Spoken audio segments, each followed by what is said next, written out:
Jake Corll joins Running Point. Jake, thank you so much for taking the time to join us today. Thanks for having me on.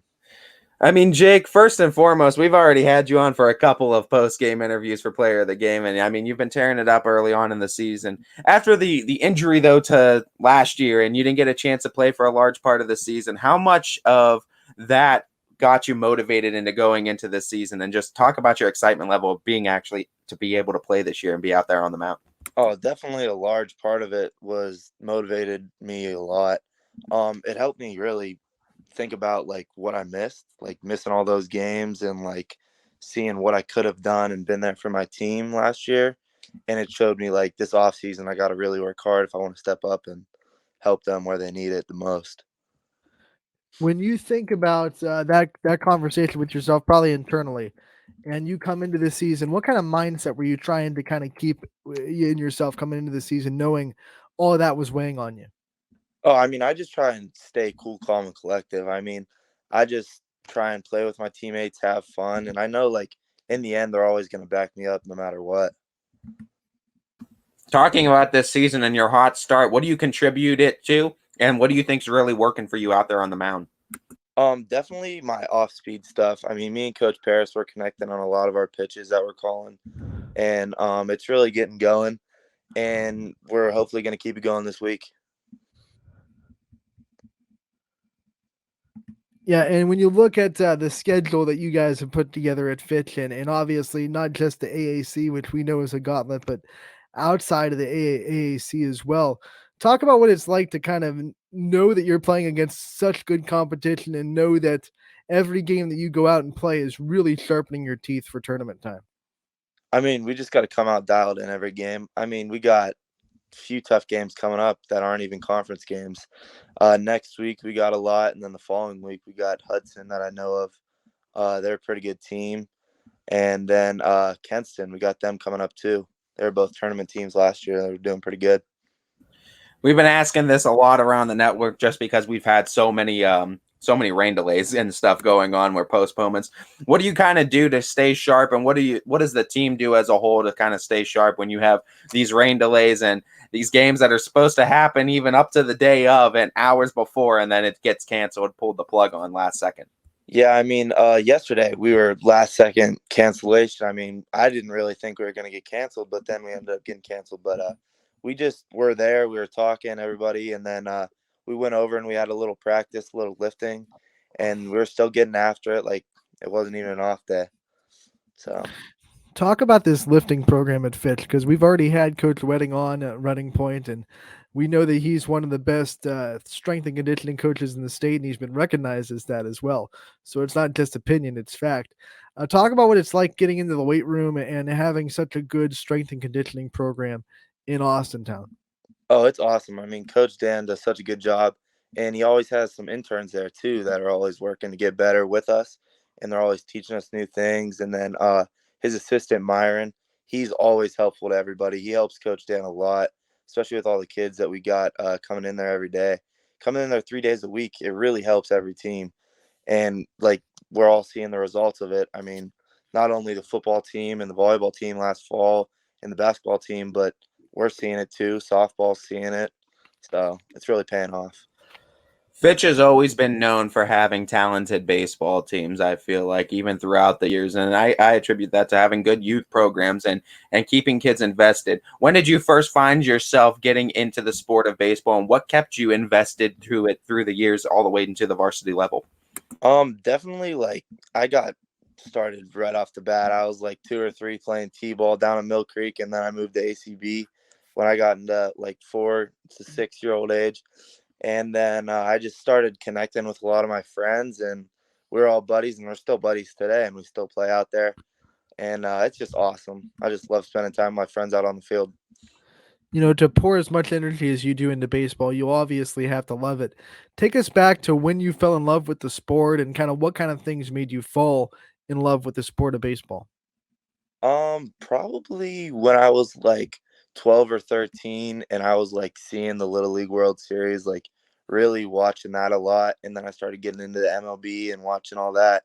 And then when I got up into my later teenage years, I started watching college baseball a lot, and that really got me interested and started thinking about going to play at the next level, and especially high school baseball. Watching those older guys perform out there, it was pretty cool, especially knowing some of them. Going from being the freshman now to the senior, now you're one of the leaders. You're one of the guys that all these younger guys are looking up to. What are you kind of looking for in this senior year experience? And talk about what you've learned from freshman to senior year as well. I'm definitely looking to win some games. I mean, we're all hungry to win. We all want to make a run in the playoffs and possibly even win the conference. And I've really just started to just work hard throughout my years, and coming from freshman year up to now, it just a lot of it's just hard work and working with the coaches and having them come in and help you a little extra. Let's talk about this coaching staff a little bit and what they've helped you grow in and how much they've helped you grow, not just as a baseball player, but as a person as well. Oh yeah, they're awesome. Coach Paris, I mean, he's always helped us. I had him as a teacher in middle school, and when we were in 8th grade, he had me in his class and we were learning bunt coverages. I mean, it was awesome. He was teaching like 4 or 5 of us, now seniors, bunt coverages in his technology class. And then Coach Chepke and Coach Drummond, they do an awesome job with the younger guys, the JV guys, and they're always there encouraging us even throughout our senior year and when we're on varsity, no matter what year we are. Being a senior too, we've asked a lot of players this, and I'm going to extend this to you as well, because you got that interesting season back in 2020, the season that wasn't, rather, that not a lot of players will ever get a chance to experience or can say that they've experienced. Talk to me about what that year was like, experiencing it with no baseball at the high school level, and kind of what you did to stay invested, stay sharp, and stay focused in the sport going into these later part of the years.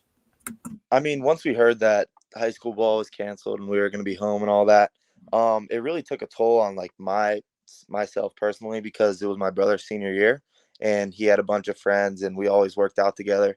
And it was kind of a bummer seeing them not get to play their senior year. And then I just really looked forward to summer ball that year. It was awesome. I was with Frank Giordano that year, and we ended up having a good season that year too. I know obviously you put a lot of time into baseball. You wouldn't be the player that you are today if you didn't, but in the times when you kind of want to get your mind off baseball, or maybe it gets a little bit too hectic and you want to take your mind off of things, what kind of things do you do as hobbies, or as to take your mind off of the stressful nature of baseball can bring? Definitely one of my main hobbies is playing golf. Sometimes I go out and golf with my friends. I'm actually in a golf league. And then another few things I like to do. I like to lift a lot. Me and a few guys on the team, we like to get together and we lift extra on our own too. Go with that old adage of what the golf swing that messes up the baseball swing. Was that conspiracy that they always used to say back in like the 30s or whatever? No, talk about that though, and just talk about the relation too, and just being in a golf league. You're invested in that sport as well. What are the relations that you see too, as far as the swing mechanics of golf and baseball? Because we know stance, balance, obviously there's some relation to that as well. Obviously you're not undercutting as well with baseball bats, but talk to me about, like, mechanics wise, do you see similarities in those? Oh yeah, definitely. Like around with the swing and putting your hips into it and all that. I mean, I know that my drives have actually gotten a little better with all the lifting I've been doing, and my hitting's gotten a little better from the years it's been since I've hit the ball. But I mean, yeah, it kind of helps me to go out and golf sometimes, help me get my my swing back to normal too. Yesterday we were having the conversation about baseball and how it's a sport of failure and how you have to really bounce back from adversity, and even the best hitters only hit 30% of the time. So from your perspective, have you ever struggled with handling the failure? And if you have, what kind of tools did you use to get past the mental toughness of trying to bounce back from failure? Yeah, I've struggled a lot, especially with my hitting, and sometimes even locating when I'm on the mound too. And during the game, like if I'm ever struggling during the game, I just take a second, walk around the mound, breathe a little bit, and then I get back up there and I try and fix it. I mean, a few mechanical issues here and there that the coaches will help me figure out, but it's just trusting other people and having them help you out and relaxing and knowing that you're going to hit the ball or you're going to throw a few more strikes. Jake, I mean, outside of the sports that you play, I see you constantly at all the other events. You're always there, basketball, football games. You're always there to support. You're what I guess a lot of coaches would say a coach's dream too, as far as just your investment in the school and the sports too. Just talk to me a little bit and reflect on this being your senior year, your love for the school system of Austintown too, and just your love for going out to these sports teams and supporting your fellow student athletes. Oh yeah, that's awesome. I love watching other people play, especially when they're doing good. I actually am president of the Spirit Club, so I run the Spirit Club Twitter account. So I'm all over everything usually. So I got to stay up to date. I got to come out to as much as I can. I also run Fitch Barstool too. If you've seen that on Twitter, yeah, we've been. I love watching my teammates play, and then especially seeing them the next day, like in the hallways, just congratulating them on their game last night. I mean, obviously, Spirit Club and the Fitch Barstool Twitter and the Spirit Club Twitter, which are two drastically different approaches to the Twitter. You have to have different attitudes on both. But both of them, you get to gas up other athletes, and you get to kind of you really lift up all these other athletes. How much do you like doing that? How important is that to you? And then how much do the athletes kind of lift you up and support you as well? I mean, I love supporting the other guys. I mean, especially with all these commitments and stuff we've had. I mean, I think they're awesome. And during football season, especially like when we had guys breaking records and having guys like win their biggest games of the year sometimes. And even basketball season when they won when they won the playoff game, it was pretty cool. And then I would always talk to them like the next day, and they'd always thank me. And they're like, "All right, we're gonna come out there in baseball season and support you now." Baseball is a sport where chirping, I feel like, is part of the game, and talking a little bit of smack's part of the game. And you running Barstool Hall and I got our Barstool Fitch, excuse me. Oh, We know Barstool Fitch too. Talking about that, you got to be able to talk that smack too. You got to be able to give it to other Barstools like Barstool Hall and other Barstools around. So talk to me. What is the best thing that you and your dugout have come up with that you think has affected either an opposing pitcher, opposing player, and what's something you've heard from another dugout when you were on the mound that kind of maybe not got in your head, but you thought about it a little bit.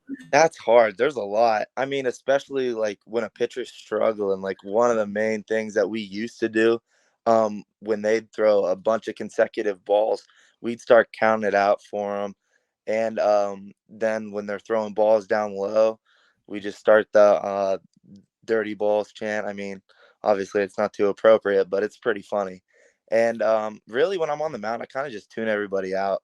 And really, I don't know. There's no real specific ones that get to me, just some dumb ones that I'll end up hearing. It's always something to try to get those pitchers to crack, and I mean I love seeing it too. Some of those dugouts get those pitchers to smile a little bit too, and that's always funny too, getting them to laugh. Jake, just talk to me too. I mean, running this Barstool account too, and just the nature of that in the sport too. What you kind of had to learn through going through the high school ranks and going from freshman to senior year about how that's a big part of the game, because we see almost every team does it. Those dugouts get loud in baseball. Oh yeah, definitely like playing summer ball all summer and hearing different people, like the things they say, I definitely pick up on a lot of it. And then I'll like bring it back to my high school team and they'll just think it's the best thing ever. It's so funny sometimes hearing their reactions to stuff I say. Oops.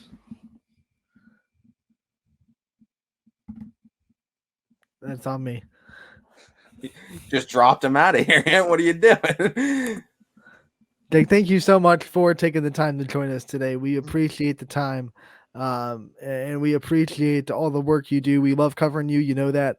And we'll cover you the rest of the season, and we can't wait to see your success. We'll talk to you again real soon. All right, thanks. See you guys tonight. I'll be seeing you, Jake. Talk to you. Yeah.